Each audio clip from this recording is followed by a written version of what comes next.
In this tutorial, we will cover how a consultant creates a new unit price invoice in the CMS module.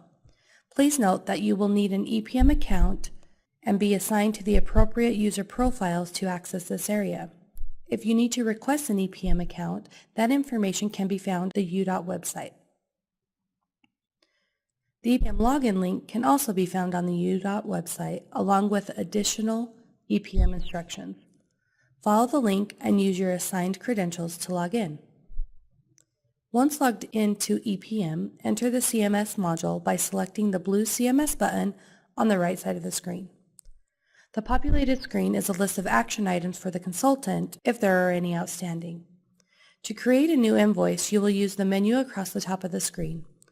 Select Contract and then select the 917 CMS Invoice Status from the drop-down menu.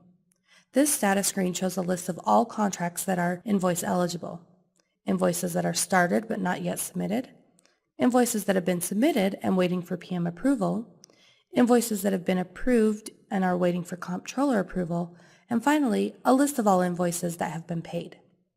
Keep in mind that before an invoice can be created in CMS, the consultant must create the invoice in their accounting system first and compile all backup documentation, which will include the company's invoice, labor reports, receipts, and any other required documentation.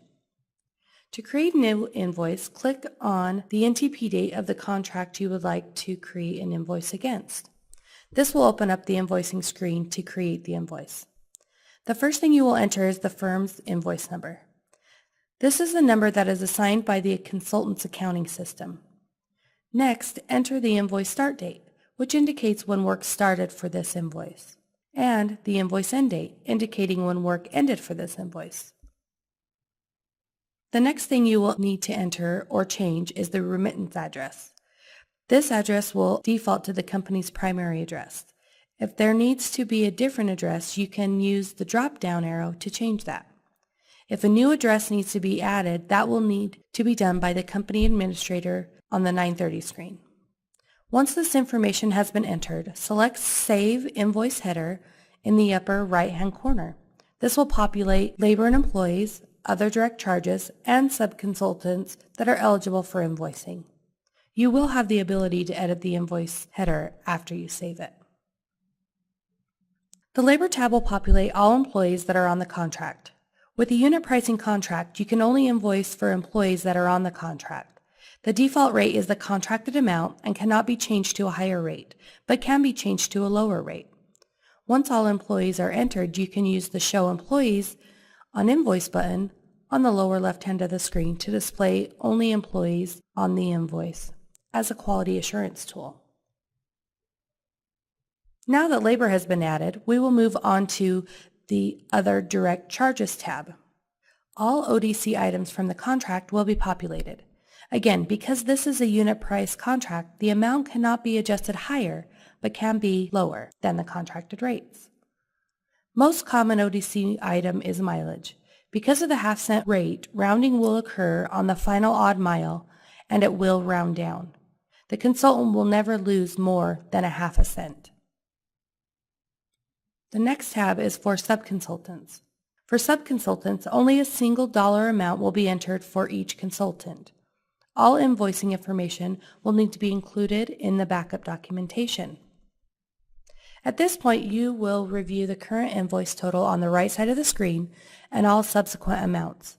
You will also be able to enter any invoice notes that you would like printed on the invoice, but this can be done at any time during the invoice creation. If this is the first invoice against a contract and doesn't start at the NTP date, additional information will be required and is covered in another tutorial. If the amount and all information is correct and you are ready to submit, select the Submit to UDOT PM button on the bottom right-hand side of the screen. When you submit the invoice, you will be asked a series of questions and will be required to upload your supporting documentation. It will ask if you are ready to upload your documents now and open up your files to be uploaded. Again, you can only have one file, so everything must be uploaded as a single PDF. After you upload your documents, it will take you to the Submit screen where you can enter communication notes to the PM or reviewer about this particular invoice and will not be printed on the invoice. Be sure to read the acknowledgement that indicates that UDOT will be paying from the UDOT invoice and not the consultant invoice.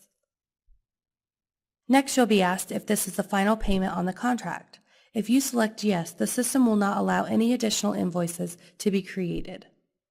If the contract is a local government contract, you will also be asked to verify that the local government approval is included in the backup documentation. Once submitted, you will be notified and emails will be sent out to all parties. The invoice is now submitted and will be available to be viewed on the Pending UDOT Approval tab if needed. On the Pending UDOT Approval tab, you can review communication comments, show invoice history, and print the invoice.